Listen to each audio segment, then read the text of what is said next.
where is the disconnect? And on this panel, we have Stephen Carles from Warner Records. We also have Aaron Talbert from VP Records. We have Nandi Mason, former BET exec. And we have Monique Blake, who is the host. She does Swiss Beats.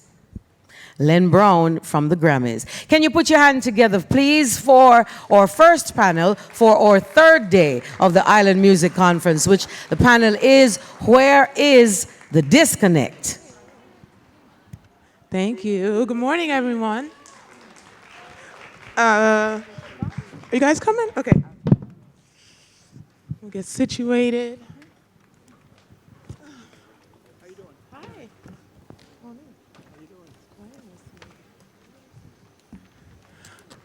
I think we do need that fourth chair. I know y'all kept saying that chair go on and off, but I think we do need that one now.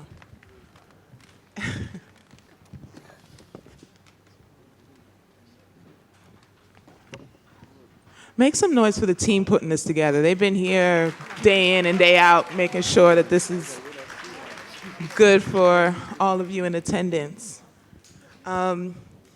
So this panel, Where is the Disconnect, became a panel. I was having a conversation with Sharon, and give it up for Sharon Burke while we're.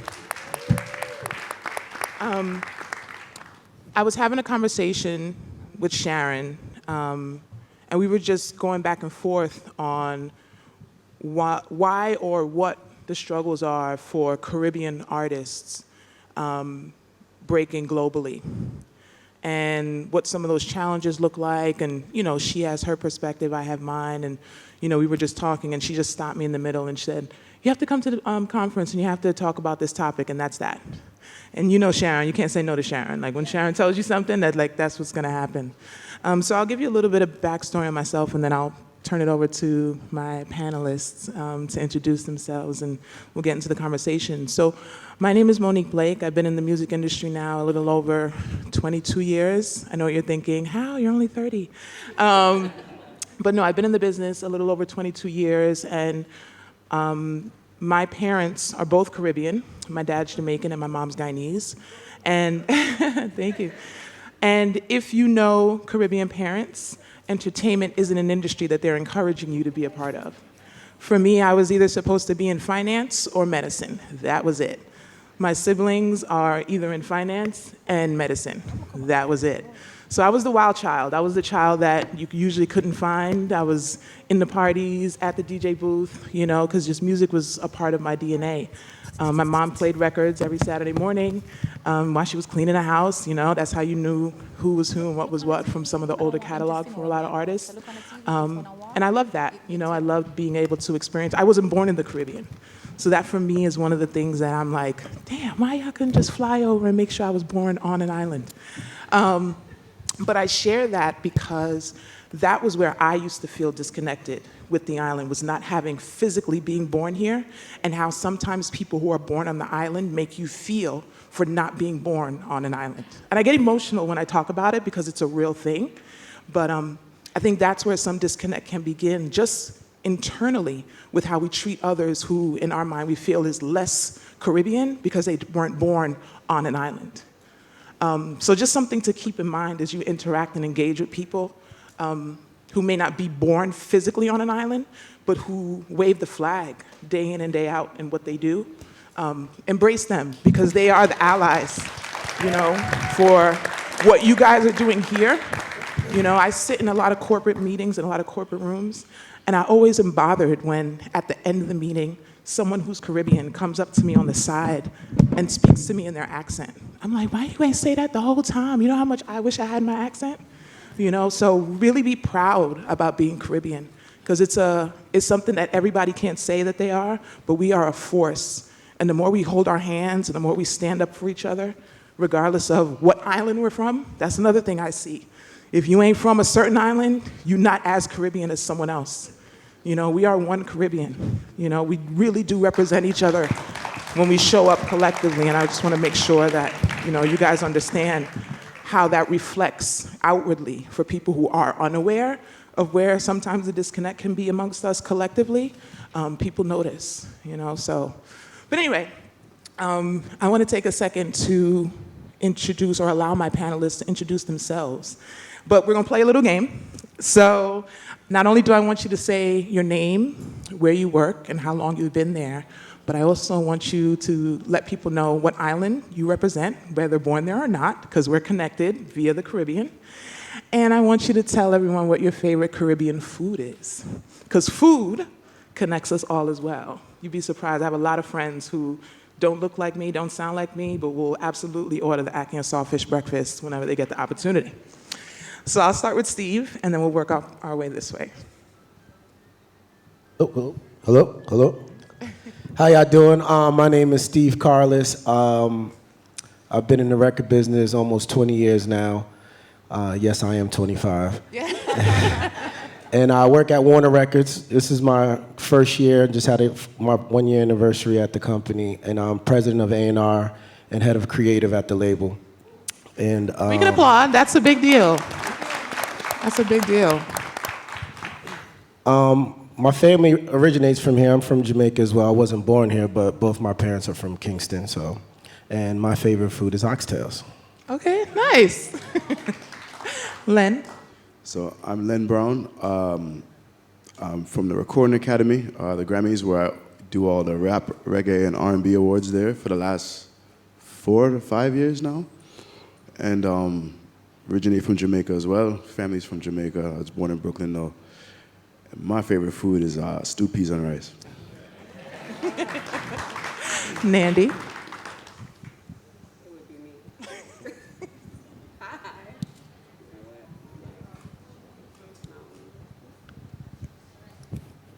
Hi, I'm Nandy Mason. I'm from Boston.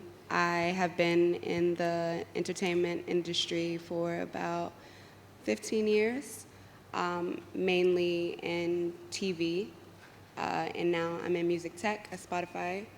I am Cape Verdean and Trinidadian, and my favorite food would be, what did I tell you, Mo? I had a couple, huh? You said Rasta pasta, Guinness. Guinea, fruit. Yeah, I'll stop there.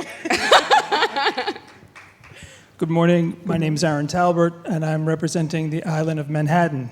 Hey, the other island. Yeah. So I'm a VP of Sales and Marketing for VP Records. I've been there for this year's 23 years, and my actually 35th anniversary in the music business. So I would be the senior person on the panel. But my favorite food, I was just thinking, I got to give a shout out to Ital Stew for us to them. And happy to be here with you all. One love. Thank you. And I realized I didn't say my favorite food, but ackee and saltfish, you could feed me that any day. And anything brown stew, all day. So where is the disconnect? And I think if we flip it and just understand how much more we're connected, it will allow us to do so much more as a collective. As I mentioned, I sit in a lot of corporate meetings, and a lot of times it's hard for corporate America to understand just how much power lies in the Caribbean. Unfortunately, a lot of people's Caribbean experiences usually is they fly into an island, a bus or a van picks them up at the airport, they go to the resort, 7 days at a resort, whatever that 7 days is how they now define what being on that island looks like. They get back in the van and they go home. They've never left the resort, so their, island experience is very much limited to what that resort experience is. And we're talking about two totally different conversations. We've been out every night this week, experiencing Jamaica way differently than, when I'm on the resort, they never encourage me to go be where we are or where we've been going these last couple of nights. And I think that's important, when you talk about culture, when you talk about experiencing what life is like for people who live on these islands. A lot of people don't even take into consideration that there are people who there are people who not just work at the resort, but who go to school here, who work here, who build businesses here. And there's such a, again, disconnect in the life that actually takes place on the islands for people who have never experienced what island life is. And I segue into the music business because it then is also a difficult conversation to get a lot of these record labels who aren't based in the Caribbean. I mean, VP, you guys have your roots, woven all the way through, but a lot of these buildings, and, I'll let you speak to it, it's a hard conversation getting them to understand what our culture feels like, what it sounds like, and how it should be presented to the world. So I ask you, just being in your role and just watching what your label VP has done for countless years, what's that like when because a lot of the deals that you guys do have distribution through some of the majors, and you guys kind of serve as a bridge. But what is it like sitting in that position and having to help, get the labels to understand that narrative and get them to really tap into what it is that Caribbean music represents and stands for? I was thinking about this panel coming in, and if I may give a little bit of a sort of a pretext to that. So what's the disconnect? I think that the last 2 years, in terms of the way that the business has changed, as I thought about this panel and what the approach would be to that, and how much has changed across the live business, across what had been the structure of the music business, and this reinvention is really what's happening. And then when you talked about global success or visibility, just what that means today in terms of competition. So we heard this stat, maybe you heard it yesterday, or maybe you could even verify that there's 65,000 new tracks that go up on Spotify every week, right? So it's a crazy amount of music that's out there. So that differentiation. So the answer I would give you is we're really trying to express the authenticity in terms of the culture, the connection to the culture, and its progression, that as dancehall changes and morphs, the influences that come in, that it's still that essence. So connecting the roots. We have this expression, deepening the roots and broadening the vision. So that would be my answer. I love that. Steve, how would you like to weigh in? Because I know you've had the opportunity to work on some pretty big projects that, touch different parts of the world. One in particular, the I Am King project with Beyonce, and just working with the African diaspora and just seeing, sometimes where there is a disconnect just between cultures and trying to market music, because that's what we do, we market music. I think it's a great opportunity now. As he explained earlier, before the world was a little bit different. Now that there's a new transition and shift coming, a lot of these, what they call in the pop mainstream world, these subcultures, our Caribbean culture is a subculture to them. But with the rise of streaming and the decentralization of like mainstream platforms that used to bottleneck and curate these things, now there's an opportunity for our music and other musics from other diasporas to kind of be seen, heard, and consumed in a way where they can actually be seen how they ripple throughout the world. And that opportunity has led to more innovation and more of people wanting to collaborate and put these influences and these different textures in the new music that they're making. So the disconnect for the longest time, I think, has been like mainstream platforms and how they look at it and what they relegate as what is popular to masses. But I think there's a huge opportunity now to take these different things, these localized cultures, and local is actually major now, right? It's actually more global. And when we worked on The Lion King, going into Africa, that was an intentional strategy that we did, right? Because led by Miss B, because she wanted to highlight what was happening there, albeit whatever the context of the film was and how that laid up against it. But there was just an intentional purpose to go in there and work with the singers, songwriters, and the creative community at large, just to ensure that everything was authentic. Because, like you said before, authenticity is everything. The roots are there, and the vision has to be wider. So, there's a huge upside and opportunity for those things.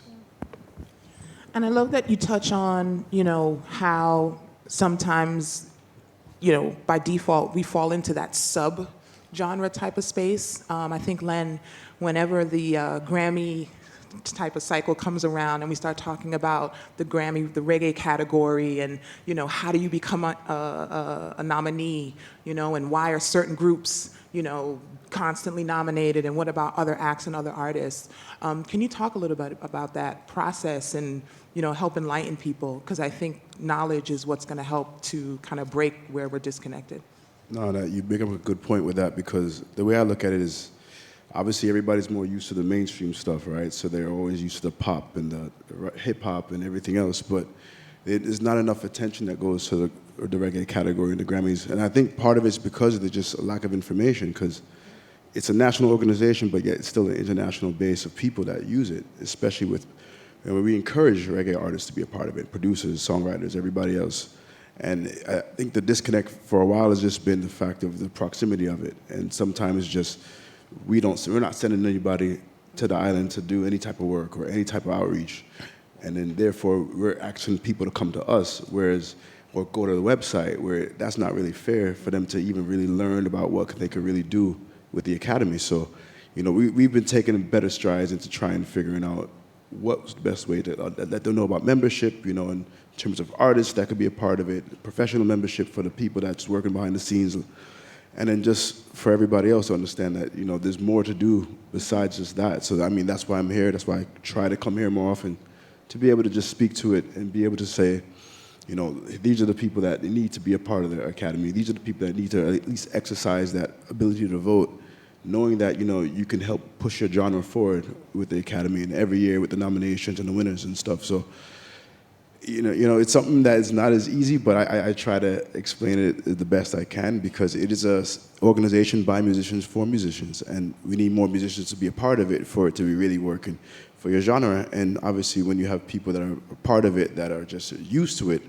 that have been in the classical realm or opera or country or roots music or whatever the case is, they've been doing this for years, but I feel like there's never been a real intention to come out to the different areas. So I think nowadays we've been looking more towards the Caribbean, more towards Africa and other places in the world, not just America, to really try to spread the message and let people know that it's not just something that you have to watch on TV, it's something you can be a part of 365 every year. So, and I'm always here to help answer any of those questions. I was just talking to a lot of people from this conference about it too. So, and I'm always open to talking about it more, because that's how all this stuff gets fixed, by just the communication and the open lines of it, and not just, sitting on a pedestal or an ivory porch or whatever. Just be able to kind of be with the people and let them know how it really works. So I'm an open book, and if you want to find me, I'll be more than happy to explain it, because I don't want to take up too much time talking about the Academy.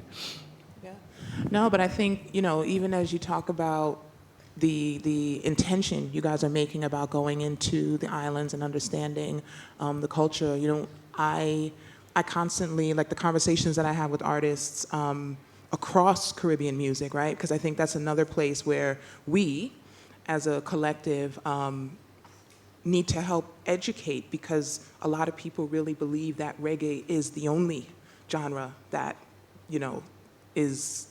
that encompasses Caribbean music, but you do have other genres, from soca to calypso to compa, that also deserve their spotlight and their acknowledgement, as well as icons across all of those as well, who deserve to be honored and celebrated. No, you're right, because I feel like for the longest time too, they kind of bunch all those other songs and music into one global category, which makes no sense. And that's something that I feel like members of the Academy can do, is you could propose new categories that can really represent the music that's out right now, and not just what's a catch-all. So that's something that I always encourage new artists, new executives, anybody that just wants to advocate for music that doesn't have a voice. That's one way we can do that within the Academy, and obviously outside of it as well. And then Nandy, I know for you, your role in television and programming, you and I actually have a relationship with everyone on this panel. We just actually met for the first time, but I'm friends, and I'll just put a note in here, be good to people. When you meet people in this business, be good to them, because you never know where anyone's gonna end up. I started as an intern, and I now run a company for one of the biggest producers in the world. And for the amount of people that mishandled me on my way up, my mama and my dad raised me well, so I could have definitely handled them differently. But I encourage you to be good to people, because you never know where people are going to end up. You never know who you're going to need, and these are folks that I can call on. I've known Steve for a very long time. I've known Nandy for a very long time, My projects don't move on television if I don't speak to Nandy, When Steve has a project, he's calling me, hey, we need Swiss, So be good to people, because you really never know where they're gonna end up. But Nandy, as we talk about just your space and television and programming, you had shared a story with me one time around an award show. I'll let you decide if you want to be specific, where well, you know what, I'll let you tell that story. But I think it's a good segue into, you know, why allies and who's in those buildings are important. Yeah, and I also just want to address like your point, right, just about a lack of like education and awareness, right? The more people learn, the more that they can create space, right? Because they know what exists. And they know that, you know, Black is not monolithic, right? There are so many different cultures that make up us. But the story that, can you guys hear me? Now. My bad. But the story we were talking about before, when pretty early in my TV career, I was a part of what's called the Junior Executive Board. And what we would do is we would sit down monthly with the president of the company that I was working at, and we would pitch him ideas. You know, we had our ear to the street. We would let him know what we thought was hot, what we thought we should pay attention to as a network. And there was a time in particular we were talking about the award shows, and we felt like there should be a really big Caribbean moment. And it was really, really challenging to get them on board with that idea. So we were pitching, and it ended up being one of the biggest moments in the award show. Like, you could see us cutting to so many people in the audience, from Nicki Minaj to Rihanna. Everyone's up and dancing because it was such a big moment. It was classic, you know? And it was at that time he was like, wow, this is a thing, right?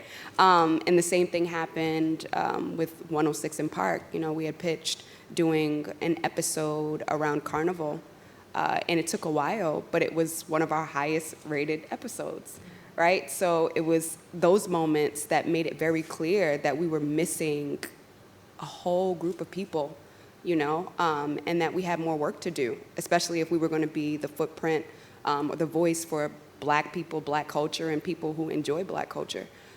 So there were several of those moments. So the importance of having advocates in the room, you know, we weren't executives at that time. We were just excited and eager and wanting to share what we thought was important and what we felt like we should shine a light on. And it just so happened that we kept pushing the envelope, and they finally listened.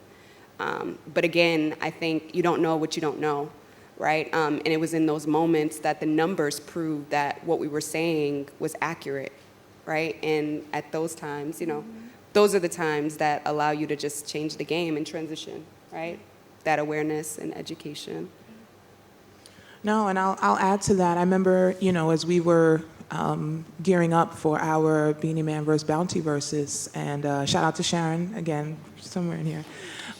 Yeah, that actually, till this day, is still one of our top 3 viewed shows. And I remember there were people who just didn't understand why that show was important. And I mean, again, I can always rally for what I want to see, but we really had to convince people who, you know, just were unaware and uneducated about who both of those legends were, why a show like that was important, and then to see how many Caribbean people were proud to have had that moment, you know, that felt good too. So I think the more we can continue to create opportunities so that the rest of the world can see how much power we have and, you know, how exciting our culture is, we should continue to do that. Can I follow up there? So what's the disconnect, right? So I want to just say that I feel like one of the underpinning ideas here that we haven't really said, but is really something we should bring out, is the U.S. market, right? It's the biggest market in the world. It's the most lucrative market in the world. It's the one that everyone's shooting for. Certainly very influential, right? If it's a hit U.S., it generally goes international. And working Caribbean music, one of the things you learn is that there's a bunch of markets internationally that percolate. Formerly, it would really just be originating from Jamaica, but I guess that's for another panel. Now it's really just about the consumer. So the disconnect there is proximity.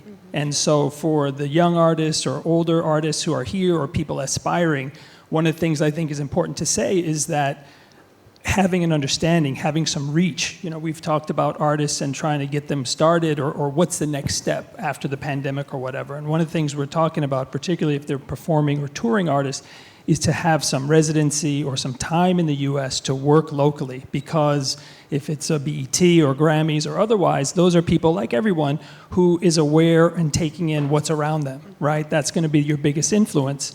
And although the music is there, we're often saying, oh, that Justin Bieber song or this Rihanna song, you know, we know the sample, we know the origin there.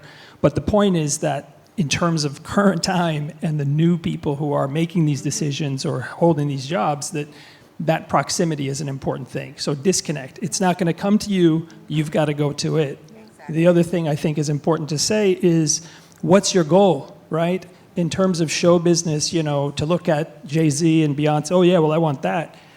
I think there was a lot of steps in the process. If you watch their documentaries or, you know, read the stuff about them, you can see that the planning process and step by step is still so crucial.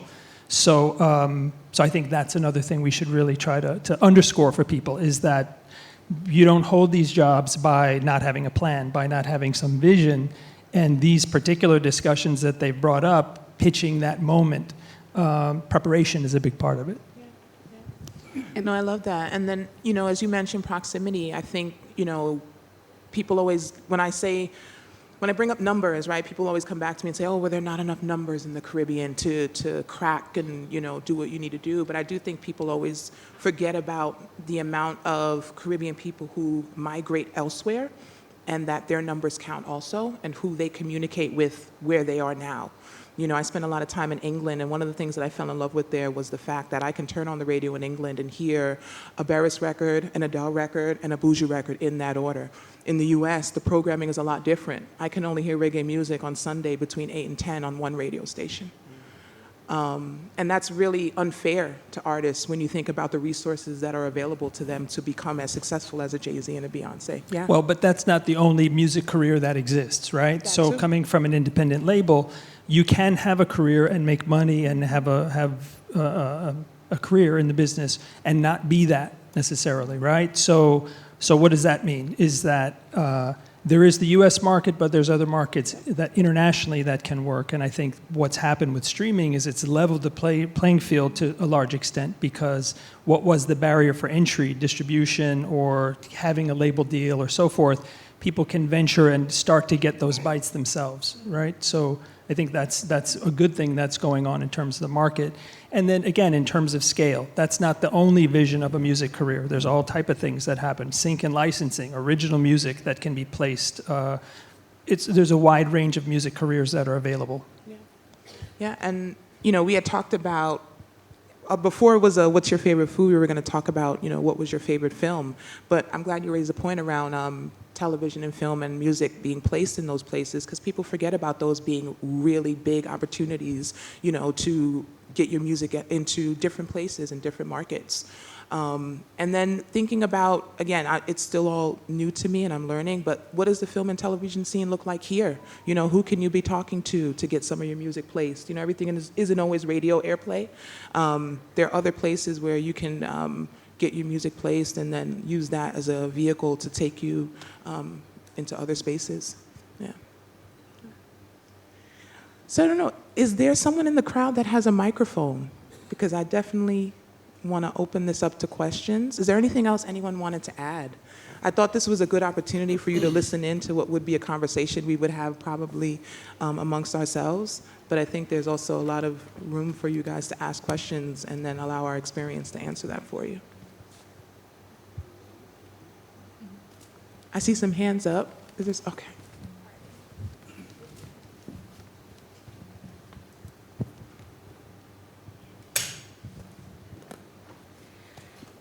Hi, my name is Njeri, Njeri, Instagram NJMusic1.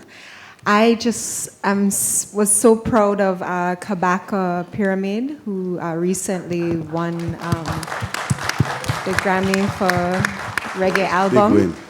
Former Campionite, whoop whoop. But I just kept thinking, what would it take to get the reggae album of the year? nominees broadcast during the mainstream section of the Grammys? I've always Pressure, wanted no to pressure. ask you that. And I feel like that goes back to what we were just been talking about, the whole disconnect, because what they view as successful music or whatever the successful genres are, typically are the ones that are more mainstream in the US, right? Not necessarily worldwide or global. And for me, I never looked at that as it's always been an issue, because for me, it's like reggae should be up there as well. Reggae's been around for so long, and it's been so influential to a lot of other genres that I don't understand why there is a disconnect with what's shown on TV versus what we have to learn about just through the website or just through the news. So I think it's something that I've been pushing from the inside, and I know people have been pushing from the outside as well. And I think that's why I've just been advocating for more reggae people, just more people in general that care for the Caribbean music to be a part of the Academy, whether you're a professional or an artist. Because we need more voices to really express that, so then that way they can't ignore it anymore. Because when everybody gets wrapped up in just working and just trying to make money and be successful, and you don't have time to worry about that minutia of the Grammys or whatever, but it means a lot when you're able to at least put some sort of time towards that, put some sort of effort towards that, and have some sort of coalition that's going to really help, because I think that's what's going to make that change stick, as opposed to making it a novelty that they just tout every now and then. So trust me, it's the same thing I've been thinking about since I've been there, and it's the same thing I'm going to keep fighting for. So, and I'll just keep making sure that everybody else can learn and join the fight with me. And just to echo that, I just want to say contribution. Everybody should try to participate in as much as you can, because I myself am on the New York board as governor for the Grammys, and we have those conversations all the time about the important categories being left off TV. It's an ongoing fight. It's a challenge, but being vocal in those rooms, inside or out, and being vocal on your socials about it definitely helped that initiative. So just participate is what we would say. But that's a big disconnect to mention. Maybe by a show of hands, is there anyone in the room who's a member of the Academy?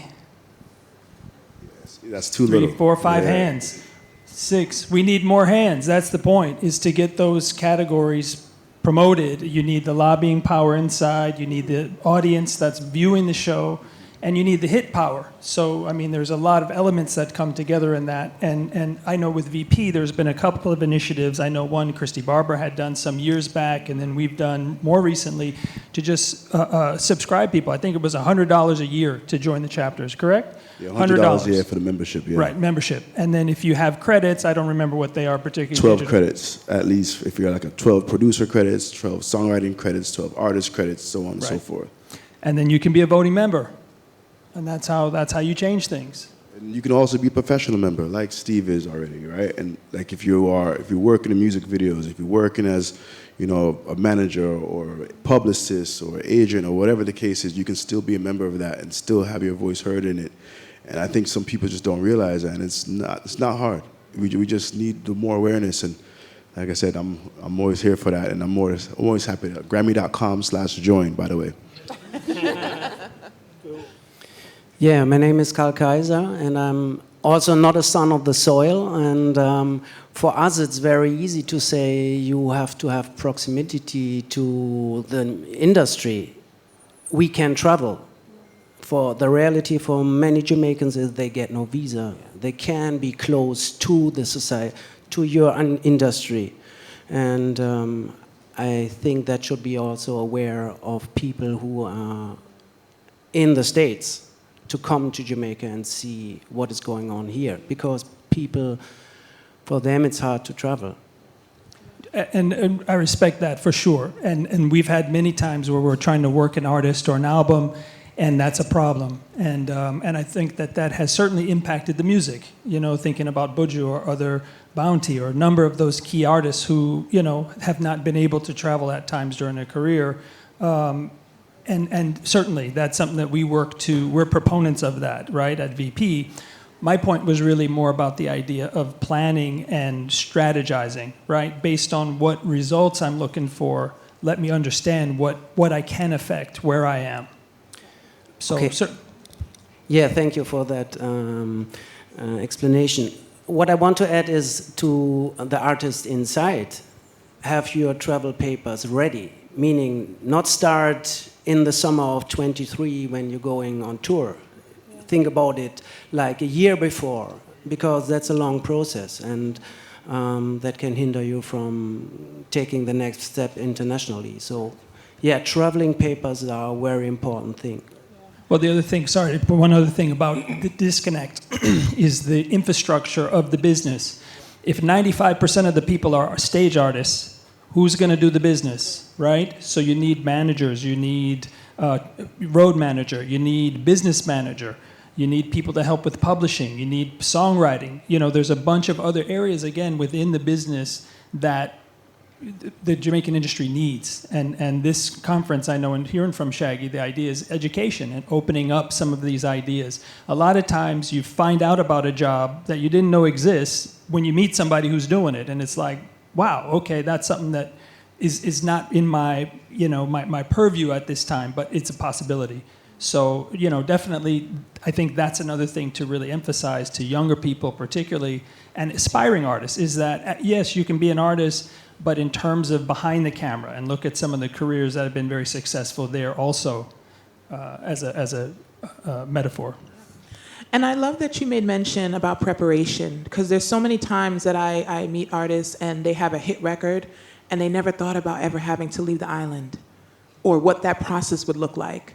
So now they spend 6 months trying or hoping to get a visa, and by that time the record is done, and then they have to hit almost reset, find another record, and the process. So, you know, if you're an artist and, you know, you live here, start thinking about what the process, or find out the steps to secure your visa, because the last thing you want, you know, things are going viral daily, and the last thing you want is for you to get a hit record and you can't move around and support it. That's I think the most nauseating feeling I've had to watch a lot of artists experience, is having a hit record that you can't support. And you can have, I've seen people have some of the biggest records, but because they can't move around to support it, how quickly that comes and goes, and how that can affect, you know, the rest of your career, because it's hard sometimes to reset with DJs and whoever else is supporting you once they feel like they've already given you that, let me give this guy a shot moment, or girl a shot moment. So yeah. Hi. Hi, good day everyone. My name is Sarah Bloom, and I'm a performing artist of all different genres. I mostly would say that I write R&B, soul, and sometimes reggae music. And I would like to know, how do I place myself to be a part of certain profound organizations so that I may contribute my songwriting skills to those organizations, and, you know, become a bigger part of the community and the industries. So you want to take that? That could be challenging, but I think overall it's about craft. And as long as you're doing your craft, like my job is, I go out, I travel nonstop, I get nonstop solicitations from everybody from everywhere, but the only ones that I pay attention to are the ones I have to go find, meaning the ones that have the best, they have the best reaction because they're really well and people like it, or people are talking about it, or people are moving to it, or people are sharing it. And those things are the things that I have to pay attention to, because the solicitations could be drowning at times. So I think for you and these organizations, it's really about just keep writing the songs, keep making them, share them with whoever you can share them with, because you'll be shocked about where those things end up at. And I spend my days just searching for what I have to look for as opposed to what's going to be sent to me. So I think that's a very important thing that I want to be able to explain to everyone. The disconnect about even being in proximity of the major record business is really just about honing in your craft and really being diligent and committed to the process, because it is a process, right? So you just want to make sure you're doing it, because that's how we find you. We don't find it from people pitching us on it. We find it from someone saying, hey, we're looking for something, you should check this out. And that's usually how we find it. Can I add to that? Because if I heard what you were saying, how to get into the organization. So are you, do you register your songs with ASCAP or any Writers Society currently? Yes, I currently register with BMI. BMI. Okay, great. I think that's a great first step, is to build your catalog, right? There was this conversation yesterday about owning masters, right? And part of the thing to remember is that the music business is a volume business. So you're a songwriter, do you have 500 songs? Call me when you have 500 songs and I'll see if there's one I can use. That's like an old, kind of a response to that. But the point is, in terms of building what you're doing, the structure of it, the process of registration, having things so that when the opportunity comes, you have some other things to offer and don't have to go back and try to figure out how to write a song last minute that would fit that, I think that's going back to preparation, and again, that when that break comes through and Steve calls you, that you do have some things to play. And before we get to the next question, you made a mention in your previous response about infrastructure, which I do want to just zone in on for a second. Everyone can't be an artist, and there's so much value and importance in all of the people who make up everything that happens behind the curtain and behind the stage. My dream was to become a music producer. God had different plans for me. But if I wasn't okay in being someone's number two, it wouldn't work. So you have to understand that there's importance in your role and be intentional and just really treat it and handle it with care. Because I think so much of focus and attention goes on who's here, who's standing on that stage and who's in that light, and not enough attention going into all of the people who show up for this person every single day and why our roles are very valuable. So please, if you've ever just been interested in just wanting to understand the business and reach out to people. I didn't have social media coming up. I didn't have examples of what an artist manager looked like. No one taught me this. It was all from just learning and experience. So where you can make connections, ask questions, and utilize the relationships. And just opportunities like this. We didn't have conferences like this coming up either. So where you have the moments to engage and ask those questions, do it. And Mo, we were talking about that, just being more curious, right? Like when we didn't have the internet, we were just curious. We would have CDs and open the back of the CD and see all the contributors, look them up, right? When you're watching movies, when you're watching TV shows, there are still credits that exist, right? Find out who's doing what. In the internet, you can leverage that to reach out to these people, right? So do your research. That's how I got my first job, I'll be very honest with you. I opened CDs, found out where people recorded, and I called every studio in New York. The last one that I called asked me if I can come in the next day for an interview. She spoke to me for 10 minutes, didn't look me in my eye, but I got the job. But that came from me opening CDs and just calling. I think there's this kind of entitlement type of energy that lingers right now, where people aren't actively going and pursuing things in a way that I feel like used to happen however many years ago. So be intentional, to Nandy's point, do your research. You can find almost anything about anyone on that internet. You couldn't ask for a better blessing in technology. It's just in how you use it. Hi, good afternoon, everyone. Janine J. Cool, singer, songwriter, independent artist. My question is, what's the importance of the recording labels in today's world, and what are record labels looking for from artists today? So I would say that we were talking about infrastructure. So some of those other jobs are publishing, sales and marketing, project management, promotion, publicity. There's a number of other roles that happen when a record comes out. Like take your biggest record of Beyonce. There's many, many people in the food chain, so to speak, who are a part of putting that in front of you and getting those impressions, right? So that's what we do, essentially. VP is a full-service label, and I believe in reggae, the only one right now. So what's that function is that we can partner with artists who are at a level, right, in terms of their music and preparation, if it's for touring, if it's with recording, and we can help broaden out the market. My job specifically as coming into VP is that I would bring the music from Jamaica and take it internationally. Is the point, right? U.S., where we're based, but into UK, North America, the rest of the world. And so that's essentially the role that labels would play.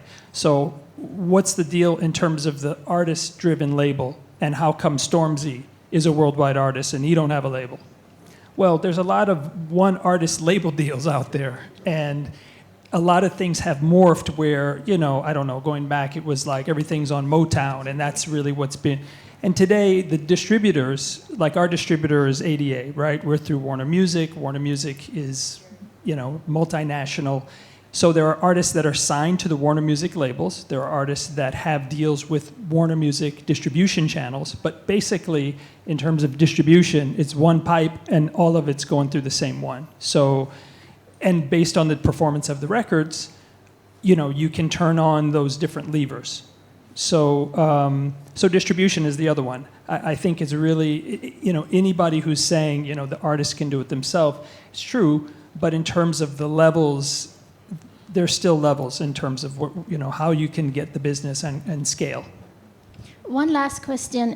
I like how you mentioned artists from Jamaica, and I know VP is more centered around reggae and dancehall. And us Jamaican artists, we have a diverse genres that we deal with. So is it that VP are only interested in dancehall and reggae artists? For example, you said about helping to go on tour. So can you elaborate more on that? Sure. So as well as a label, we also serve as a publisher. So we have Greensleeves Publishing and STB, and we publish other genres of music. So in terms of other opportunities from a Caribbean standpoint, there is that, right? We're doing sync and licensing and these sorts of other endeavors in the music.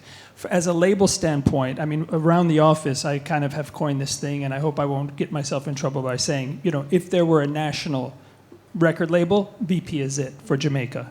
And so there is this history. The legacy there started in 1958 at a record store that turned into a distributor. In 77, they moved to the U.S. and were that distribution channel, right? At that point, the medium was the vinyl record, pretty much, right, or cassette as that came in. And so that was the engine. And so that's been what's carried us, and staying true to what was happening out of Jamaica has been the formula for many years, and so we're still staying with that. So is it dance hall and reggae only? Some would critique that some of the stuff that we're dealing with now is not truly dance hall or not really reggae, you know what I mean? So I think focusing on Jamaica is really the best way, I would say. Jamaica and the Caribbean, because we're actually working a soca record now, and that's been in and out depending on opportunities. Our Jamaica office, Michelle Williams, is here in the house with us. Applause for Michelle, who is our anchor here. And again, the family originated out of Jamaica. And so, that's who we are, right? It's a Jamaican family, Jamaican business. Thank you. Any other questions? Oh, he has his hand up here.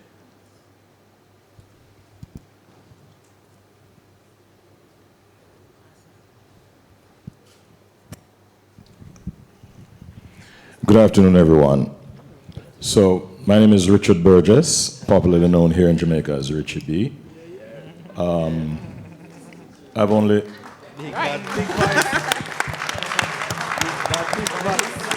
Let's not brush over that. I've only surpassed just about 30 years in broadcasting here. So I would have done hundreds of shows as host here in Jamaica and all over the world. Very often, our Jamaican artists are used to close many of these events, even when there are top hip-hop or R&B artists on the bill.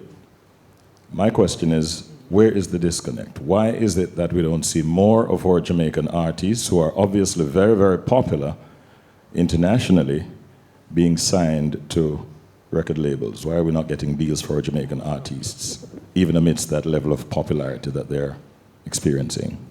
Big up, Richie B. So first thing I think I would say is that where the majors play into it. So what you're just saying, international labels, like we were just talking about Warner Music being that multinational, or the brand name labels, if you will, right? And then picking up artists. And I think the point is that it does still happen, it can still happen, but the nature of those deals has really changed. And oftentimes, the artists themselves are not really wanting that direction. I'm sure there's, we could tell you stories about artists who have major label or had major label deals, but it really didn't fit them, right? The label had, you would hear things like, they don't know how to work my stuff. They don't understand what the music is. They don't understand that audience, where I'm from, and they want me to be something different. I mean, there's famous cases of that. So I don't know, Richie, that that's always the goal, right? For the artist, number one, and for the music, in terms of authenticity, right? There's artists like Sean Paul, who's had major label deals for many years and has stayed true to the sound, right? He's had other dance records, had other things, other genres. But the idea there was they had to fight really to keep that authenticity. So again, I don't know that it's always the goal that that's what would happen. The other side of it is that although those deals do happen, oftentimes they're very short-lived. And the reason is that the majors are about, very large numbers, let's just call it. We had a lesson over the last couple of years with a record that Shaggy brought to us, Go Down There. Let's give it up for Mr. Burrell in the room. And the point was, in the US, the first week of the record, and it was a big record for us, our streams did not show up on top 100 for Spotify in the US. And I was shocked, like, what just happened, What's the disconnect? Where's the numbers?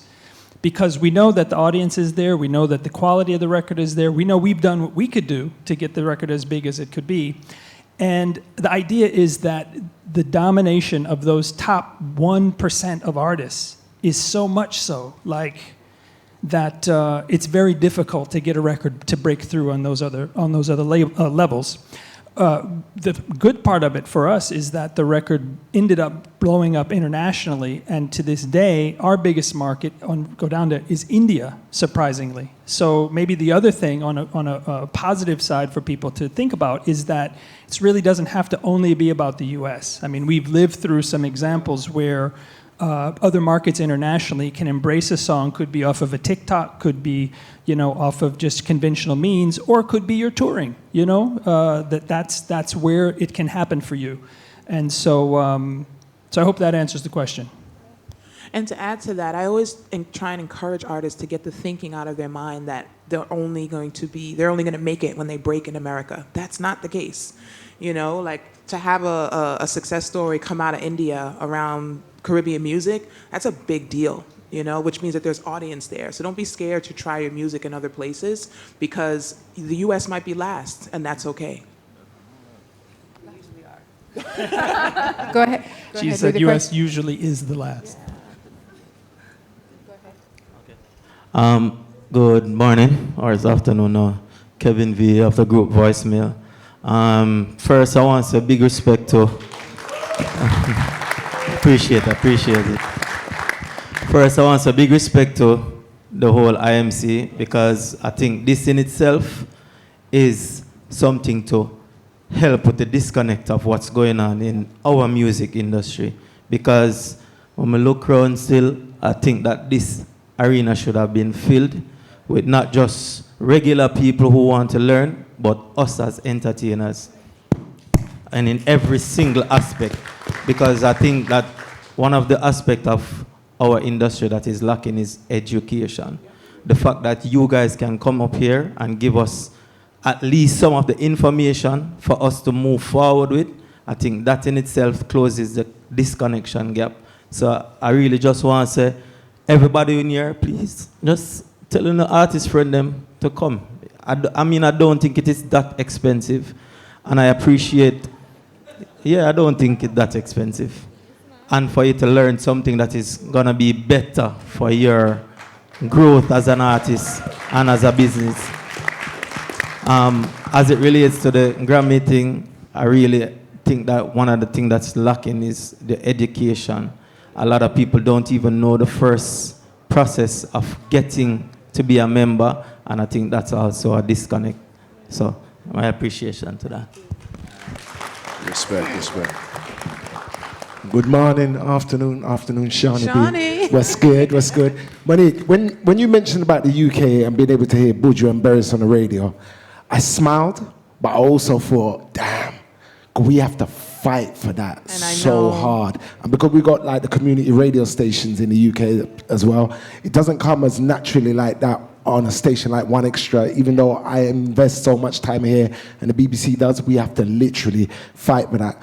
One of the main disconnects is, and I have to speak to Jamaica, is that there is no system and structures here. None. So when it comes to connecting with people, even now, I'm sorting out the sessions for next week for One Extra with the freestyles, etc. It's very limited when it comes to speaking to managers and people on the ground to be able to get that going in the right and proper manner, even to book in a session. I said it yesterday, if it was Shaggy or Sean, we'd be able to get that booked in a heartbeat. But for a lot of the street artists, I wish that they were here today to be able to hear this conversation, because that is where the disconnect starts off, first of all.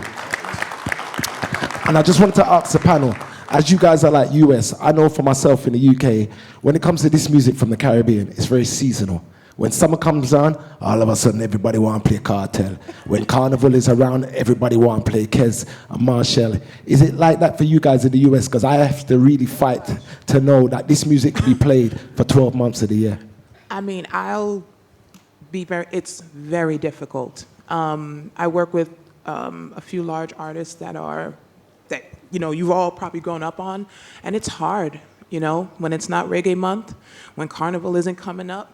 The calls are really slow to come back. The emails are very slow to come back. And sometimes I've been doing this for a long time, and I know a lot of very powerful people, but I'm like, damn, what can I do differently to make this work? Because it shouldn't only be 2-3 pockets a year. And I'm telling you, times a year, but then there's also cities where you can only have Caribbean music conversations, right? The Miamis, the New Yorks. Atlanta's having a great moment. LA is doing its own thing on the West Coast. But there's a lot of space in between LA and Miami that, you have to fight radio stations. They want to play you late at night. They want to play you just the placement. It's very, very difficult. So again, for as many conversations as you can have, educate people, if just keep having the conversation, because I think the more we break the thinking that our music only is supposed to live when we're on vacation or in the summer, to Shawnee's point, or in and around a carnival, I think that needs to be broken. It's a 24/7 all year long movement. Yo, and I think something about that too is just. First of all, I want to thank everybody on the panel today. If I have one thing in general I want to say about this whole thing, everything what them say, everything what everybody say is struggle. Him just talk about struggle on radio. Him just talk about just to break it through the charts. There was a report that came out, I don't know if you saw that report, that says for every top 10 records account for less than 200 of the global streaming. So think about what that statement is. The top 10 songs them on the charts, them, from your Harry Styles to all of these songs, which people might look at as, oh, those are the top 10. Those aren't the most streamed either. Yep. The streaming is bigger than that. So don't let, because you can't break through the clutter, discourage you. You understand what I say? Don't make it discourage you. Because, like him say, India go down there, start mash up the place. You know what I'm saying? Remember tune with Chris Cross, Amsterdam, was in the Netherlands that broke. I had Feel the Rush, which no founder don't even know that song there, which was a gold song for us, gold record for us. And that was in Germany and Europe. You know what I'm saying? It global. That's why I keep stressing to everybody, say, make music that is hybrid. You know what I mean? That it happens somewhere around the world, somewhere at some point. If you talk about even VP, somebody was asking a question if you was just in reggae alone or that. The advantage to VP by being VP, just being Jamaican, is one. Because when we did the idea of doing Go Down There, if you notice on Go Down There, the video director was J. Will, Jamaican, right? The record company was VP, Jamaican. Sean, Shaggy, Spice, Jamaican. That wasn't by accident.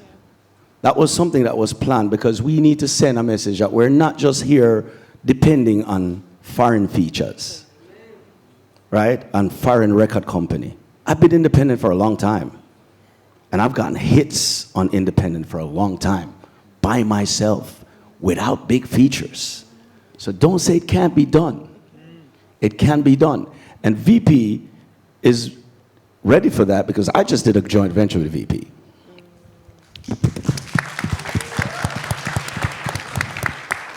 And the reason is it because one, it's Jamaican, and that's what I'm pushing. Two,